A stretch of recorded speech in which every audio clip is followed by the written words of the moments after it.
عزیز طلبہ و طالبات، فروغ فاؤنڈیشن آن لائن اسکول کے ذریعے یکساں نصاب کے مطابق تعلیم حاصل کریں۔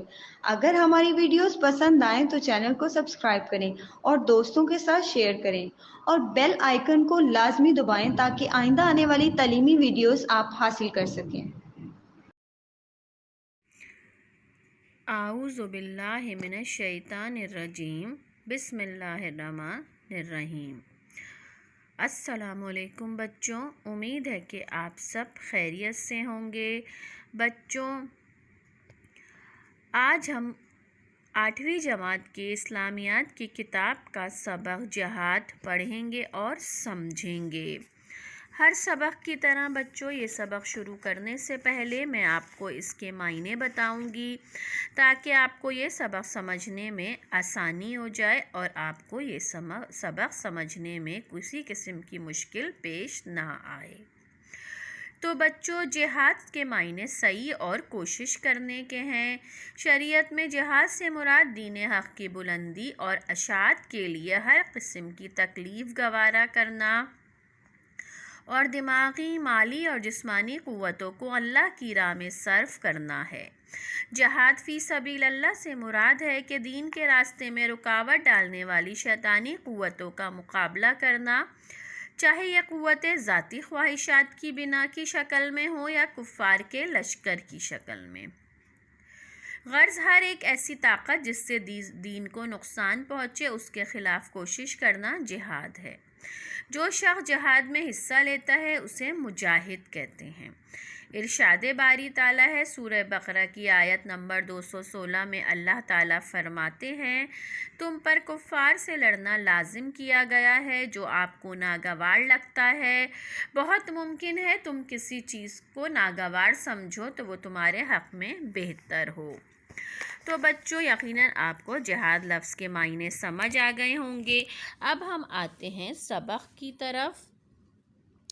جہاد کے لفظی معنی ہیں کسی کام کے لیے کوشش و محنت کرنا اور اپنے مقصد تک پہنچنے کے لیے اپنی ساری طاقت لگا دینا۔ مسلمان کا یہ جہاد کسی اور مقصد کے لیے نہیں بلکہ اللہ کو راضی کرنے کی غرض سے ہوتا ہے۔ جہاد فی سبیل اللہ کے دین پر پوری طرح عمل کرنے سے اور اسے دوسرے بندوں تک پہنچانے کے لیے وہ سب کچھ کر ڈالا جائے جو انسان کے بس میں ہے اور اپنی پوری قوتیں اس مقصد میں لگا دی جائیں۔ جو شخص جہاد میں حصہ لیتا ہے اسے مجاہد کہتے ہیں۔ جہاد کی فرضیت، یعنی جہاد کب فرض ہوا؟ جہاد میں ایک مسلمان اپنا مال، اپنا وقت، اپنی صلاحیت اور بالآخر اپنی جان بھی دین کی حفاظت اور سربلندی کے لیے قربان کر دیتا ہے۔ قرآن کریم میں ارشاد ہے، بظاہر یہ جہاد ایک ناگوار بات لگتی ہے لیکن یہ تمہیں لازم قرار دے دی گئی ہے۔ فرمایا کہ پوری طرح اللہ کے دین اور اس کی فرما برداری کی راہ ہموار کرنے کے لیے ضروری ہے کہ فتنے کی حالت ختم کی جائے، اور فتنے کا مطلب یہ ہے کہ اسلام کے راستے میں روڑے اٹکائے جائیں، لوگوں کو اسلام کی پیروی کا حق نہ دیا جائے اور انہیں اپنے حقیقی مالک کی بندگی سے روکا جائے۔ یہ ایسا ظلم ہے جس سے بڑا کوئی ظلم نہیں ہو سکتا۔ یہ قتل سے بھی بڑا ظلم ہے، کیونکہ قتل کے ذریعے انسان کو محض چند روزہ زندگی سے محروم کیا جاتا ہے، لیکن اگر کسی کو اطاعت الہی سے روکا جائے اور پروردگار حقیقی کا بندہ بننے کے راستے میں رکاوٹیں پیدا کی جائیں تو اس کا مطلب ہے کہ اس کے اصل زندگی تباہ کر دی گئی ہے، اسے آخرت کی ہمیشہ کی زندگی کی بے پایہ نعمتوں سے محروم کر دیا گیا ہے۔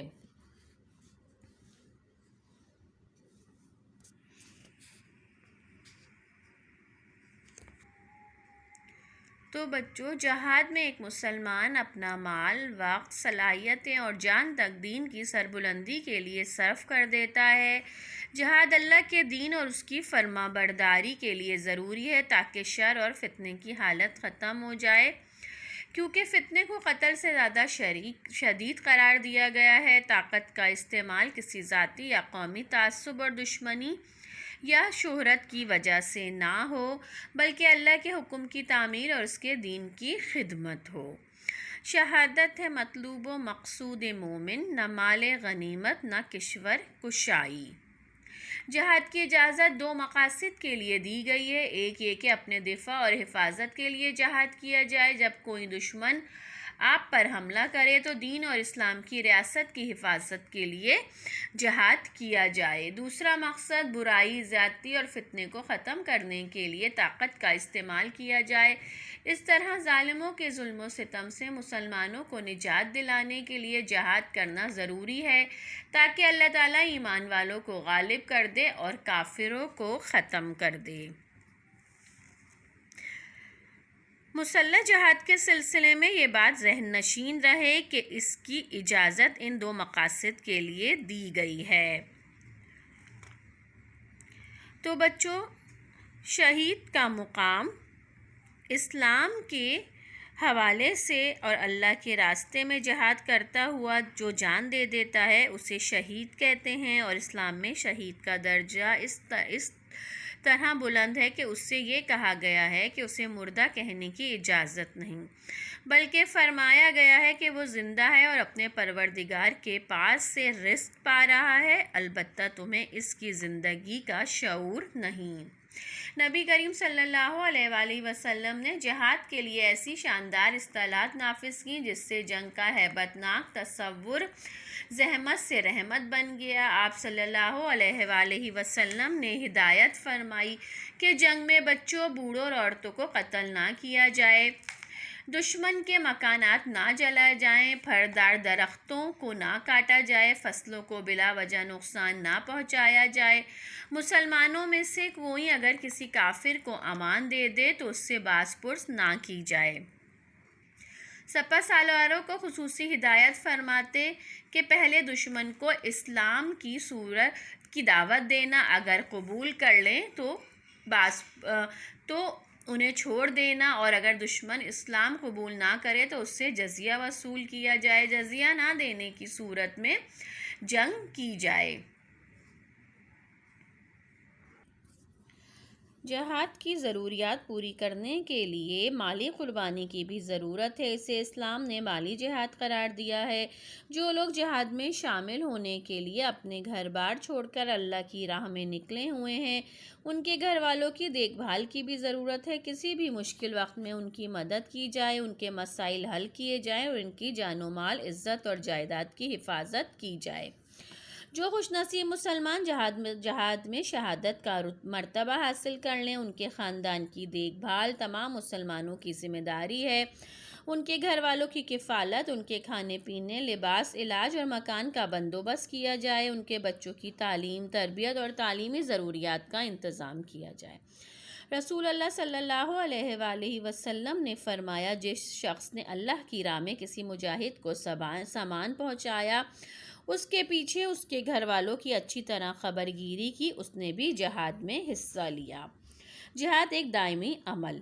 رسول اللہ صلی اللہ علیہ وآلہ وسلم نے فرمایا، جہاد قیامت تک جاری رہے گا۔ دنیا کے مختلف حصوں میں آج بھی جہاد ہو رہا ہے۔ بے شمار مجاہدین اسلام آج بھی اپنے دین کی حفاظت، ظلم سے نجات، آزادی کے حصول اور اپنے مظلوم بھائیوں کی مدد کے لیے جہاد فی سبیل اللہ میں حصہ لے رہے ہیں۔ بچوں، جہاد کی 5 قسمیں ہیں۔ نمبر 1، نفس اور خواہشات کے خلاف جہاد۔ نمبر 2، مال کے ذریعے جہاد۔ نمبر 3، زبان کے ذریعے جہاد۔ نمبر 5، علم کے ذریعے جہاد۔ نمبر 4، علم کے ذریعے جہاد۔ نمبر 5، جان کے ذریعے جہاد۔ یعنی جہاد کی 5 قسمیں ہیں۔ اب میں آپ کو ان قسموں کے بارے میں تھوڑا سا بتاؤں گی تاکہ آپ کے ذہن میں کوئی بھی مشکل یا کوئی ایسی بات نہ رہے جو آپ کے ذہن میں کلیئر نہ ہو جائے۔ نمبر 1، نفس اور خواہشات کے خلاف جہاد۔ اپنے نفس اور خواہشات کے خلاف جہاد کرنا یہ ہے کہ اپنی مرضی چھوڑ کر اللہ کے حکم اور رسول صلی اللہ علیہ وآلہ وسلم کے طریقے کے مطابق بھلائیوں کو اپنانا اور برائیوں کو دور کرنا۔ لوگوں کو بھی دین کی دعوت دینا جہاد کی پہلی قسم ہے۔ مال کے ذریعے جہاد دوسری صورت یہ ہے کہ دین کی خدمت اور اشاعت کے لیے مال خرچ کرنا، مجاہدین کے لیے ہر طرح کا اسلحہ، کپڑے، خوراک اور مرہم پٹی کا سامان مہیا کرنا جہاد بالمال ہے۔ زبان کے ذریعے جہاد ہر نیک کام اور فرض کی ادائیگی کے لیے بڑے بڑے خطرات کو مول لینا اور حق کا اظہار کرنا زبان کے ذریعے جہاد ہے۔ نبی کریم صلی اللہ علیہ وآلہ وسلم نے فرمایا، سب سے بڑا جہاد ظالم بادشاہ کے سامنے کلمہ حق کہنا ہے۔ نمبر 3، علم کے ذریعے جہاد۔ اگر مسلمان جہالت اور غفلت کی وجہ سے اپنے دین سے دور ہوتے جا رہے ہوں تو ان کی اصلاح اور دینی تربیت کی کوشش کرنا اور اپنے جان و مال کی قربانی دینا بھی جہاد ہے۔ اسی طرح غیر مسلموں کے اعتراضات اور شبہات کو اسلام کی روشنی میں دور کرنا اور انہیں اسلام کی طرف راغب کرنا بھی جہاد ہے۔ نمبر 5 ہے جان کے ذریعے جہاد۔ اللہ تعالیٰ سے لگاؤ اور تعلق کی آخری منزل یہ ہے کہ اپنی زندگی اللہ کی راہ میں قربان کر دی جائے۔ یہ جہاد کا انتہائی کمال جذبہ ہے۔ ان منزل پر پہنچنے والوں کے لیے حضور صلی اللہ علیہ وآلہ وسلم نے جنت کی پیشن گوئی کی ہے اور ایسے لوگوں کو مردہ کہنے کو اللہ تعالیٰ نے پسند نہیں فرمایا۔ سورۃ البقرہ آیت نمبر 154 میں اللہ تعالیٰ فرماتے ہیں، جو اللہ کی راہ میں مارے گئے انہیں مردہ نہ کہو بلکہ وہ زندہ ہیں لیکن تمہیں اس کا شعور نہیں۔ حضور صلی اللہ علیہ وآلہ وسلم کا فرمان ہے، جنت تلواروں کے سائے تلے ہے۔ شہادت وہ رتبہ ہے جس کی تمنا نبی کریم صلی اللہ علیہ وآلہ وسلم نے کی۔ آپ نے فرمایا، اس رب کی قسم جس کے قبضے میں میری جان ہے، میری یہ زبردست تمنا ہے کہ اللہ کی راہ میں لڑوں اور شہادت حاصل کروں، دوبارہ زندگی ملے، لڑوں اور شہادت پاؤں، پھر تیسری زندگی ملے اور پھر شہادت حاصل کروں۔ حضور صلی اللہ علیہ وآلہ وسلم نے ایک اور جگہ فرمایا، جب کسی مجاہد کا پہلا قطرہ خون زمین پر گرتا ہے تو اسی وقت اس کے تمام گناہ معاف ہو جاتے ہیں۔ ایک اور جگہ حضور صلی اللہ علیہ وسلم نے فرمایا، تم پر جہاد واجب ہے، خواہ تمہارا امیر نیک ہو یا بد۔ تو بچوں، جہاد میں شہید ہونے والے کا رتبہ بہت بلند ہے۔ جو اللہ تعالیٰ کی راہ میں جہاد کرتے ہوئے مارے جاتے ہیں وہ شہید کہلاتے ہیں۔ اسلام میں شہید کا درجہ اس قدر بلند ہے کہ اسے مردہ کہنے کی اجازت نہیں، بلکہ فرمایا ہے کہ وہ زندہ ہے اور اپنے پروردگار کے پاس سے رزق پا رہا ہے۔ شہید ہونے کے بعد ایسے بندوں کو اللہ کی طرف سے خاص زندگی ملتی ہے اور ان پر طرح طرح کی نعمتوں کی بارش ہوتی ہے۔ ایک حدیث میں ہے، حضور صلی اللہ علیہ وآلہ وسلم نے فرمایا، شہید کو اللہ کی طرف سے اچھے انعام ملتے ہیں۔ ایک یہ کہ وہ فوراً ہی بخش دیا جاتا ہے اور جنت میں ملنے والا اس کا مقام دکھایا جاتا ہے۔ دوسرے یہ کہ اسے عذاب قبر سے بچا لیا جاتا ہے۔ تیسرا یہ کہ اسے حشر کے دن کی سخت گھبراہٹ اور پریشانی سے امن دے دیا جائے گا۔ چوتھا یہ کہ اس کے سر پر عزت و وقار کا ایسا تاج رکھا جائے گا جس میں ایک یاقوت ہوگا جو تمام دنیا اور اس کی چیزوں سے قیمتی ہوگا۔ پانچویں یہ کہ جنت کی حوروں میں سے 72 اس کے نکاح میں دی جائیں گی۔ چھٹی یہ کہ اس کے قریبی رشتہ داروں میں سے 70 کے حق میں اس کی سفارش قبول کی جائے گی۔ ثواب اور فضیلت اس حد تک نہیں کہ دین کے راستے میں آدمی مار ہی ڈالا جائے، بلکہ دین کی خاطر کسی ایمان والے کو ستایا گیا، مارا پیٹا گیا، بے عزت کیا گیا، کسی طرح کا اسے نقصان پہنچایا گیا تو اسے بھی اللہ کے ہاں سے بہت بڑا ثواب ملے گا، اور قیامت کے دن اللہ تعالیٰ ایسے لوگوں کو اتنے رتبے دے گا کہ بڑے بڑے عبادت گزار ان پر رش کریں گے کہ کاش ہم بھی دنیا میں دین کے لیے ذلیل کیے گئے ہوتے، مارے پیٹے گئے ہوتے،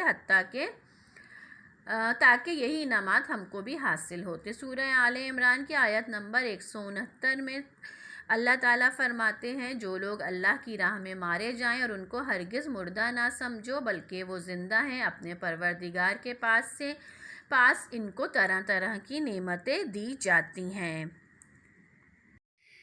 تو بچوں، جہاد کی ایک قسم یہ بھی ہے کہ ہر نیک کام اور فرض کی ادائیگی میں اپنے جان و مال اور دماغ کی پوری قوت صرف کی جائے۔ ایک مرتبہ عورتوں نے جہاد کی اجازت چاہی تو رسول اللہ صلی اللہ علیہ وآلہ وسلم نے فرمایا تمہارا جہاد حج مبرور ہے۔ ایک صحابی جہاد میں شرکت کے لیے آئے تو آپ نے پوچھا کہ کیا تمہارے ماں باپ ہیں؟ اس نے عرض کیا جی ہاں۔ فرمایا تو تم ان کی خدمت کے ذریعے جہاد کرنا۔ اسی طرح کسی ظالم حاکم کے سامنے کلمہ حق و عدل کہنے کو بھی جہاد بلکہ بہت بڑا جہاد قرار دیا۔ آپ نے یہ بھی فرمایا کہ جہاد قیامت تک جاری رہے گا۔ ہماری ذمہ داریاں، اگرچہ ایک طالب علم کی حیثیت سے ہمیں جہاد میں عملاً شامل نہیں ہو سکتے، لیکن جہاد کی تیاری کے سلسلے میں مالی امداد مہیا کر سکتے ہیں، مجاہدین یا شہداء کے گھر والوں کی خدمت اور دیکھ بھال میں حصہ لے سکتے ہیں۔ رسول اللہ نے فرمایا اپنے ماں باپ کی خدمت کو بھی جہاد قرار دیا، اور اہم بات یہ ہے کہ ہم اپنے ملک کی ترقی اور اسلام کی اشاعت کے لیے زیادہ سے زیادہ اور بہتر سے بہتر علم حاصل کریں تاکہ ہم اسلام کی سربلندی اور اشاعت میں عملی طور پر حصے دار بن سکیں۔ حضور صلی اللہ علیہ وآلہ وسلم نے فرمایا کہ طاقتور مومن کمزور مومن سے بہتر ہے۔ اس لیے ہمیں چاہیے کہ ہم قرآن، سنت، سیرت رسول اللہ صلی اللہ علیہ وآلہ وسلم اور اپنی اسلامی کتابوں کا گہرا مطالعہ کریں، اور ملک و ملت کی عزت تو ترقی کے لیے سائنسی علوم کا بھی زیادہ سے زیادہ مطالعہ کریں، اور اس طرح اپنی علمی استعداد اور وسائل حیات میں اضافہ کریں۔ نیز جسمانی طور پر بھی اپنے آپ کو زیادہ سے زیادہ تندرست و توانا بنائیں، لیکن بنیادی مقصد محض اپنی ذات کو فائدہ پہنچانے کے بجائے ملک و ملت کی خدمت ہونا چاہیے۔ تو بچوں، یہ سبق یہاں پر ختم ہوتا ہے۔ امید ہے کہ آپ کو اس سبق کی باتیں ہمیشہ یاد رہیں گی، اور ہر انسان اور ہر فرد اپنے طور پہ جہاد کی کوشش کرے گا، چاہے وہ مال سے جہاد کرے، علم سے جہاد کرے، قلم سے جہاد کرے یا اپنے نفس سے جہاد کرے۔ ہر ایک کو اس میں برابر حصہ لینا ہے اور اپنا حصہ شامل کرنا ہے اپنے معاشرے میں امن و امان قائم کرنے کے لیے۔ انشاءاللہ آپ سے نئے سبق کے ساتھ بہت جلد ملاقات ہوگی۔ جب تک اپنا بہت خیال رکھیے گا۔ اللہ حافظ۔